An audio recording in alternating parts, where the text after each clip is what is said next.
Mission टायगरवर Ujjwal Nikam यांचे मोठे भाष्य. ठाकरे गटातील 6 खासदारांच्या भवितव्यावर लोकसभा अध्यक्षांच्या निर्णयाची नजर.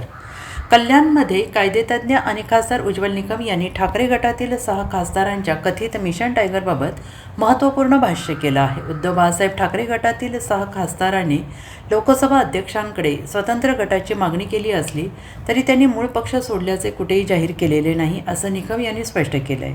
आणि या खासदारांवर कोणाचा पक्षादेश लागू होणार, स्वतंत्र गटाला मान्यता मिळणार का आणि लोकसभा अध्यक्ष नेमका कोणता निर्णय घेणार यावर पुढील राजकीय आणि कायदेशीर घडामोडी अवलंबून राहणार असल्याचं त्यांनी म्हटलं आहे. यामुळे या प्रकरणातील पुढील लढाई ही राजकारणासोबतच कायद्याच्या चौकटीत लढली जाणार असल्याचे संकेत उज्ज्वल निकम यांनी दिले आहेत. खरोखर लोकशाहीमध्ये घोडा बाजार टाळण्याकरता आपल्या घटनेमध्ये काही महत्वाचे बदल करण्यात आले होते.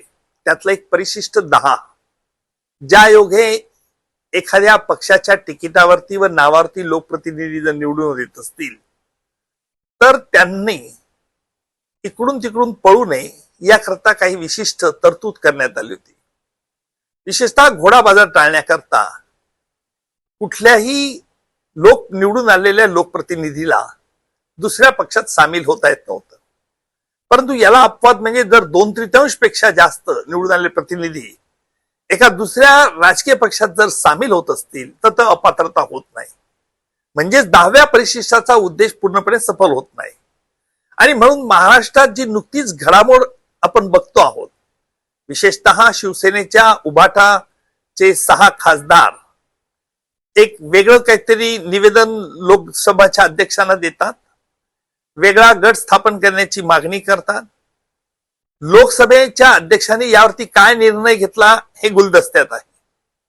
परंतु एक गोष्ट मात्र नक्की की या 6 खासदारांनी आपण आपल्या मूळ पक्षाला तिलांजली दिलेली आहे असं कुठेही म्हटलेलं नाही. म्हणजेच या 6 खासदारांचा असा दावा दिसतोय की आम्ही उभाटामध्येच आहोत परंतु वेगळा गट स्थापन करून मागतायत. आता वेगळा गट स्थापन करून मागतायत, मग एकूण उभाटाचे जे 9 खासदार आलेले आहेत, निवडून आलेले आहेत तिकिटावरती, त्यातील 6 खासदार एका बाजूला, 3 खासदार उभाटा एका बाजूला, मग यांच्यातील व्हीप कोणाचा लागू होईल? कारण निवडून आलेल्या खासदारांमधून एकाला नेता निवडणं अपेक्षित असतं. मग हा नेता निवडायचा म्हणजे व्हीप काढण्याचा अधिकार पक्ष नेतृत्वाला आहे का निवडून आलेल्या लोकप्रतिनिधींना? आतापर्यंत मला यावरती कुठेही स्पष्ट कायद्याचा विद्यार्थी म्हणून कुठेही निर्णय बघायला मिळाला नाही. परंतु साधारणतः जर पक्ष नेतृत्वाकडे अधिकार असेल तर मग लोकप्रतिनिधींनी नेता निवडायचा नाही का, हा एक प्रश्न आहे. आणि म्हणून या 6 खासदारांनी लोकसभेच्या अध्यक्षांना काय मागणी केलेली आहे?